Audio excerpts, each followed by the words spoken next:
World Trade Center s'effondrait après Comment c'était pas dans la ville non plus? C'est lui qui m'a appelé. Il avait tout dans les bureaux, lui dans un bureau ici. Les gens le savent, tu vois. Moi j'écoute pas. Le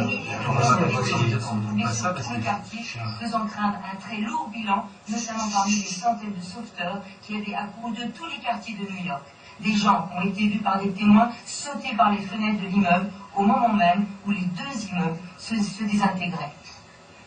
C'est ce qui se passait donc à New York, et puis très peu de temps après, à Washington, un avion s'écrasait à son tour. En tout cas, il y a eu une explosion. On pense qu'il s'agit d'un avion.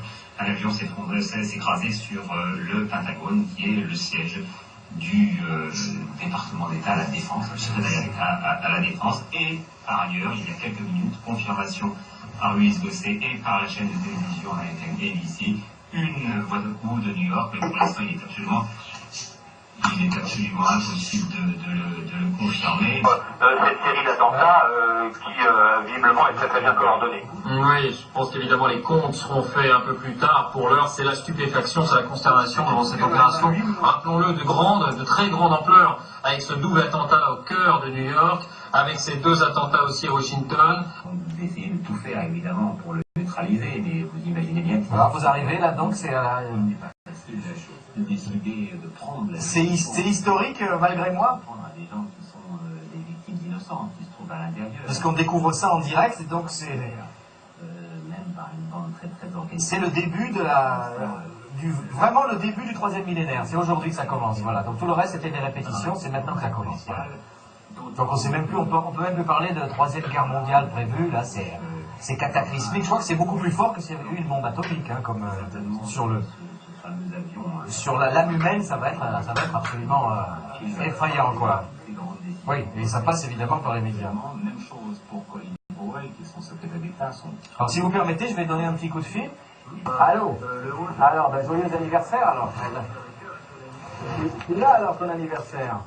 Là vraiment, là c'est la fin du monde comme anniversaire, c'est quand même pas mal. Voilà. Ouais. Ah oui, ben, je suis là devant la télé, là, et je regarde.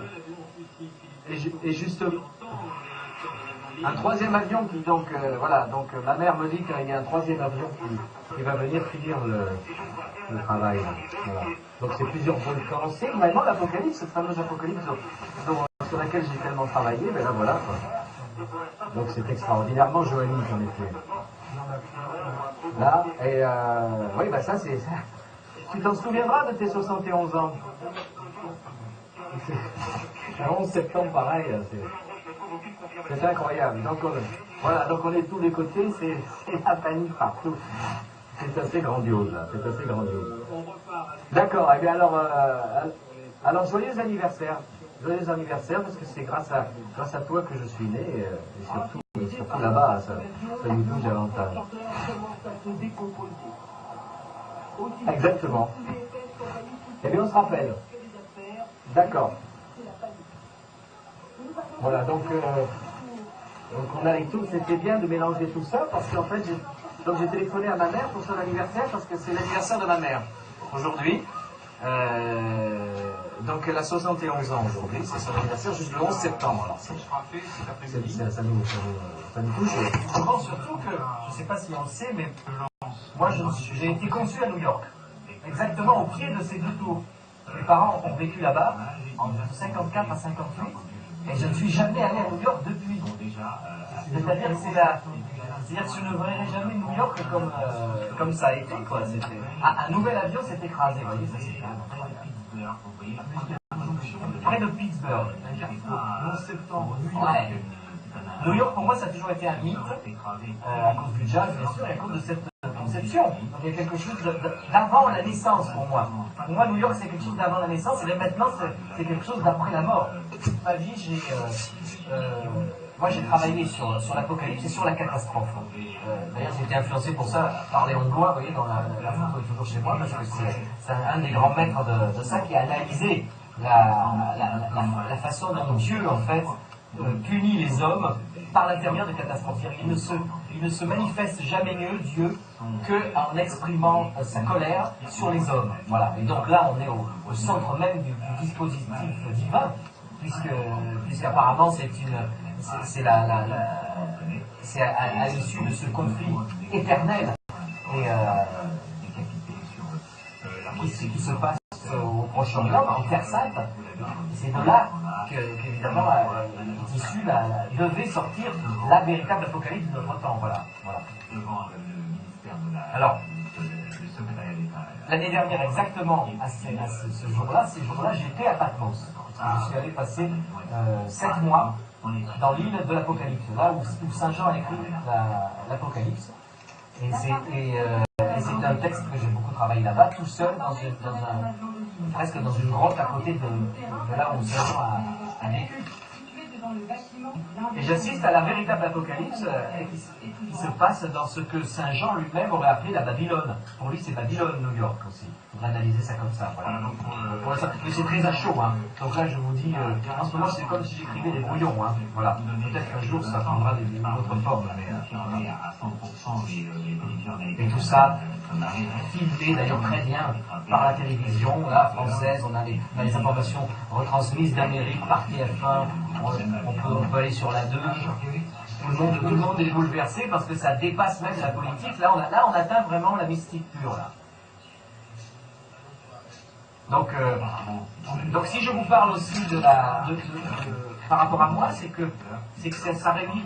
Enfin, c'est tout à fait dans ma logique à moi. C'est que je pense qu'il faut tout personnaliser. Et que souvent, moi, les actualités, c'est pour ça d'ailleurs que j'ai beaucoup écrit sur les actualités, dans mes journaux intimes, je les ressens personnellement, je les ressens dans ma chair. Pour moi, c'est comme si j'étais tatoué par les informations. Voilà, je suis piercé et tatoué par toutes les informations. Il y a même certaines morts, certains attentats, certains tremblements de terre, tout ça, je les ressens vraiment dans mon corps. Et aujourd'hui, vraiment, je suis gâté, mais si vous voulez, je pense que c'est la seule façon de vraiment pouvoir bien réagir à ce qui se passe dans la vie dite extérieure, c'est de savoir à quoi ça répond dans sa vie personnelle et surtout sa vie intime, sa vie charnelle. Voilà. Et c'est ça, à mon avis, et c'est pour ça qu'il faut toujours voir, là on est dans un symbole extraordinaire, c'est un symbole mondial, c'est un symbole même intergalactique, on va dire. Mais c'est très, vous savez, il y a le symbole qui est à l'image du macrocosme doit être aussi microscopique, voilà, c'est ça. C'est pour ça que je vous dis, moi ça me touche tellement, puisque je suis obligé, même si je voulais faire exprès de ne rien voir, je serais obligé de voir quelque chose de totalement apocalyptique au vrai sens du terme et de très joannique. C'est vraiment enfin, quand on a vécu avec ce texte de l'Apocalypse pendant si longtemps comme moi et comme bien d'autres peuvent le faire aussi, on est obligé d'être sensible à ça. Il y a quelque chose de très bleu ciel, métallique, et puis cette lenteur qu'ont les nuages. Depuis le début, on a vu beaucoup de nuages s'élever. En fait, c'est un remplacement des champignons atomiques. Voilà. C'est-à-dire que là, on n'a pas le c'est pas du tout ce à quoi on s'attendait. Le début du siècle, même dans les pires scénarios de science-fiction, vous pouvez prendre des tours nucléaires, vous pouvez prendre des tours de pollution, mais quelque chose d'aussi ancestral que le conflit israélo-palestinien, parce que c'est très vieux, et que tout à coup ça revienne avec une telle violence dans la vie réelle, la vie moderne, et surtout au centre même de l'Amérique, quoi. C'est extraordinaire. C'est vrai qu'on vit un moment historique, et donc je suis obligé d'en tenir compte. Après cela, je vis un autre ange qui descendait du ciel, ayant une grande puissance, et la terre fut toute éclairée de sa gloire. Et il cria de toute sa force, elle est tombée la grande Babylone, elle est tombée, et elle est devenue la demeure des démons, la retraite de tout esprit immonde et le repère de tout oiseau impur et haïssable, parce qu'elle a fait boire à toutes les nations du vin de la fureur de sa prostitution. Et les rois de la terre se seront corrompus avec elle, et les marchands de la terre se sont enrichis par l'excès de son luxe. Alors j'entendis du ciel une autre voix qui dit « Sortez de Babylone, mon peuple, de peur que vous n'ayez part à ses péchés et que vous ne soyez enveloppés dans ses plaies. car ses péchés sont montés jusqu'au ciel, et Dieu s'est ressouvenu de ses iniquités.